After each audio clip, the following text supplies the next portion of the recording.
If you compare the sports industry revenue-wise, it's 3x multiple of software industry worldwide.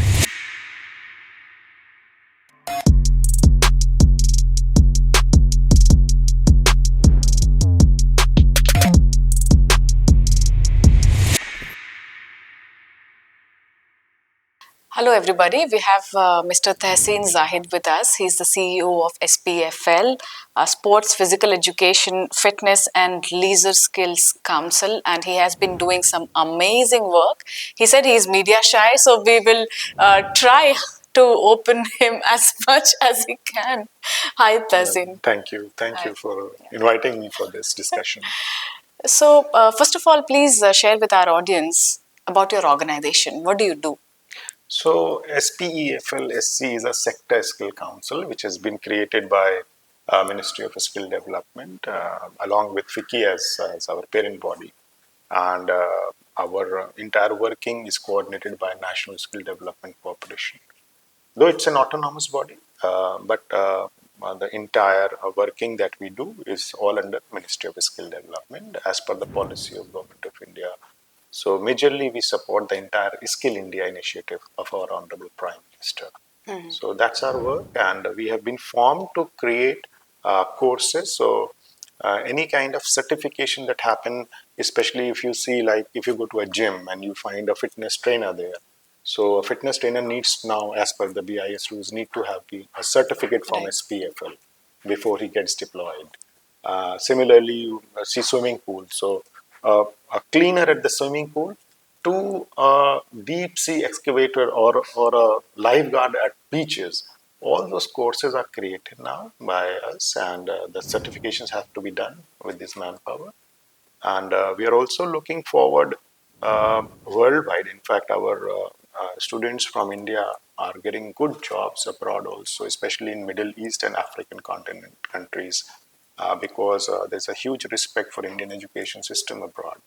And this kind of certification in the sports sector has been, I think, a wonderful initiative by us. That's what I can say. And what led to this? I'm sure sports is there in your life since beginning. So what's the backstory?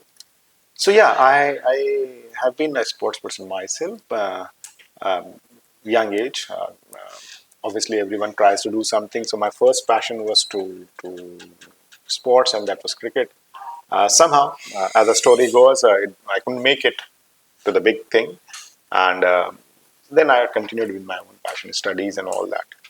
I was working in the skilling sector only when this organization was getting formed, and then someone from NSDC and FICCI spoke to me, okay, since you have been into sports and skilling now as a work, as your bread and butter, so it makes a good combination if you take it over and run it and see how it goes out.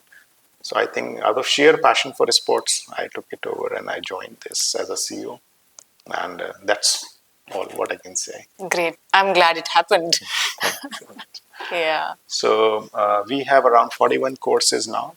So these are all NCVT courses under New Education Policy 2020. And our main work is to create manpower, to train them, certify them, and deploy them with the industry. So right from the sports manufacturing to sports services, sports broadcasting, data analytics. So all those kind of courses and content have been created. And we are going to expand, in fact, multiple folds, because we are looking forward for 2036. Yeah. And we are very gung-ho about it. And as per our calculation and one of our research, internal research, we need to train approximately, minimum I'm talking about, is around 1 million people if we really are looking forward for that kind of an event in India. Yeah. So we need ground curators, we need ticketing experts, we need crowd management people at stadiums, we need logistics people from that angle. Then we need every kind of a person in sports. Yeah. Sports is actually the biggest employer also, but it's only that the data is not compiled at all. And if you compare the sports industry revenue-wise, it's 3x multiple of software industry worldwide. The only problem is that we don't have a single body who can who can bring this data together. And it's in fragments. It's fragments. So sports is not only for medals. If you go and if you see a little boy playing cricket in a gully or at a park, still he's buying a bat, he's buying a ball to play. That is also a part of industry. So if you put all these together, it's a huge industry. Absolutely, and the catalyst is that it contributes to a healthier and a fitter nation. You see, health. Whenever you see a country overall, any country, I shouldn't say, but if you see, let's say, European countries, so every kilometer, there is a playground. Yeah. So if you put it in a spoke model, if you go left, right, center, or north, east, west, you'll find a play area. Yeah. Now that is not for medals at Olympics. That is only to make the population healthy and fit. Yeah.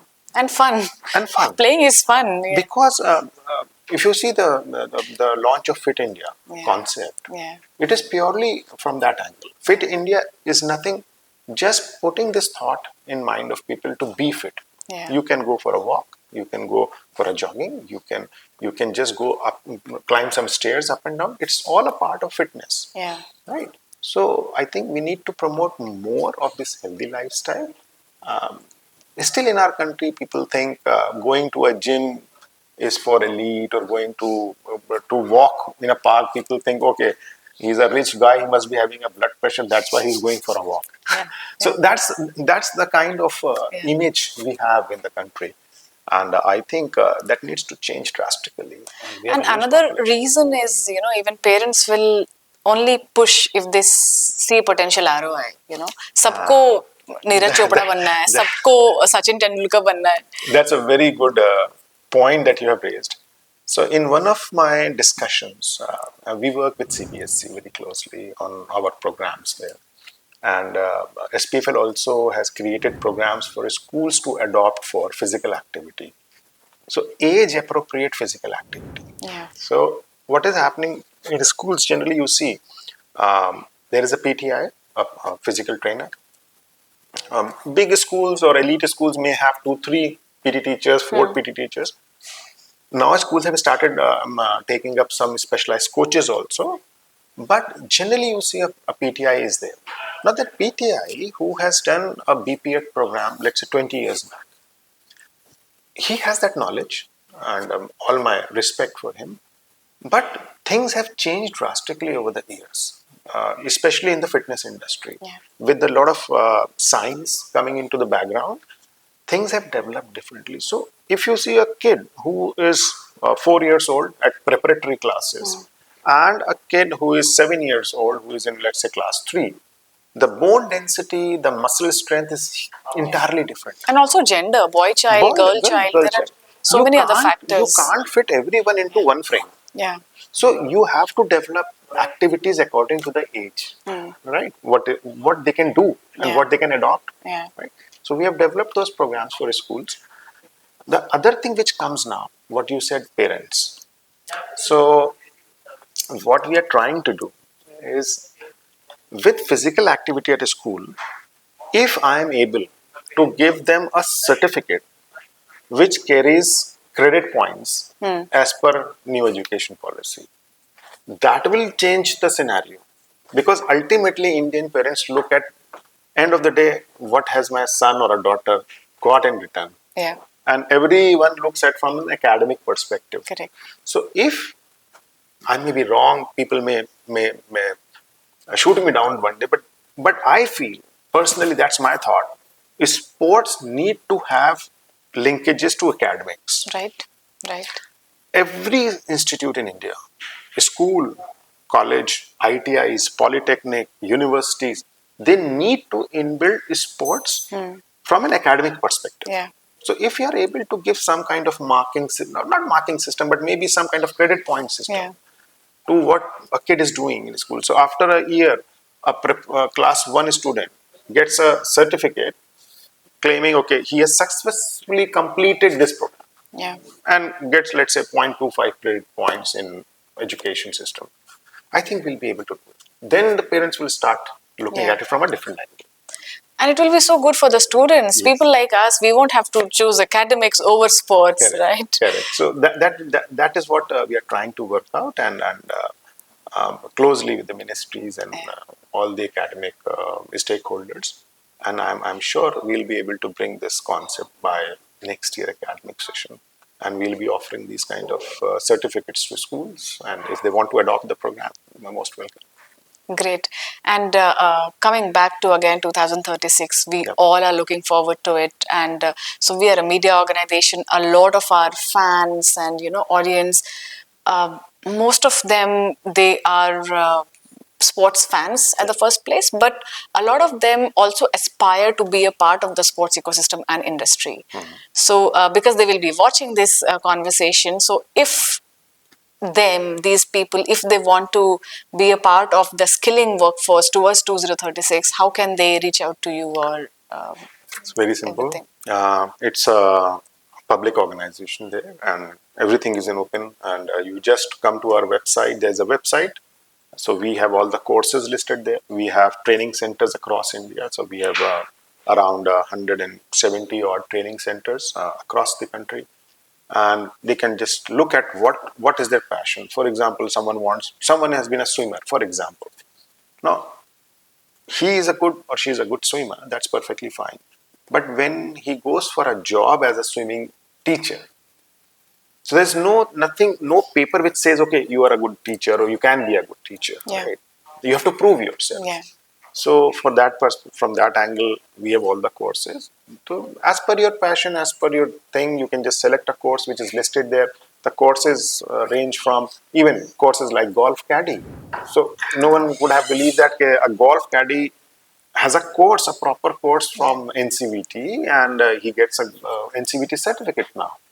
So from that to a level of, deep sea excavator is a very, very highly skilled job where a lifeguard goes into deep sea to rescue people. Yeah. So that's a very high paying job. Yeah. And it's a huge demand because all over the Southeast Asian countries where the huge beaches are there and some long coastlines are there, they need lifeguards. Yeah. And who else than India can provide that? Yeah. Because we have everything. We have the best minds. We have young population. We have good certification system. Um, Top it all, we know basic English, Yeah. which is the Yeah. most important factor Yeah. for a job abroad. Yeah. So I think coming 10 years, India is going to rock. I must say, what you're doing is phenomenal. You're professionalizing the entire broken chain, if I can say, and Yeah. bringing it together. It's kudos to you. Thank you so much. Thank Yeah, you. yeah. Thank you for that.